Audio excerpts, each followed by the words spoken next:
আজি আমাৰ এখন স্কুলত শেষৰটো দিন আৰু আজিৰ দিনটোতে আমাৰ দেৰি হ'ল সেইকাৰণে প্ৰাৰ্থনা কৰি আছে কাৰণে আমি বাহিৰতে ৰৈ আছো। আজি যিহেতু শেষৰ দিন সেইটো কাৰণে প্ৰাচীৰ পত্ৰিকাখনেও আজিয়ে উন্মোচন কৰা হ'ব। প্ৰাচীৰ পত্ৰিকাখন উন্মোচনৰ লগতে জুবিন দাকো আমি শ্ৰদ্ধাঞ্জলি জনাও বুলি দাদাৰ ফটোখন বাহিৰলৈ লৈ অনা হৈছে।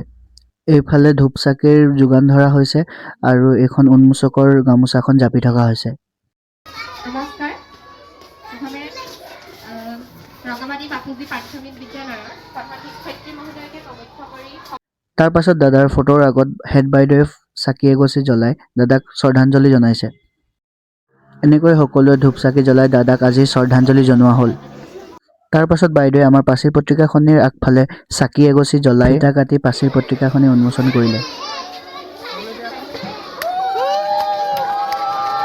ইয়াৰ পাছত সকলোৱে মিলি পেলাই জুবিনদাৰ কাৰণে মায়াবানী গীতটি পৰিৱেশন কৰিছে।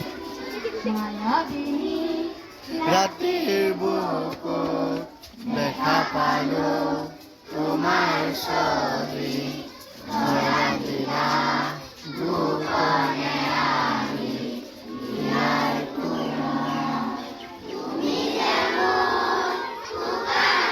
ছাত্ৰ-ছাত্ৰীসকলক বিলোৱাৰ পিছত থাকি যোৱা মৰ্টনখিনি ভাগ কৰি দিছে, মোক চবতকৈ কম দিছে আৰু ইহঁতে পুৰা দম দম লৈছে।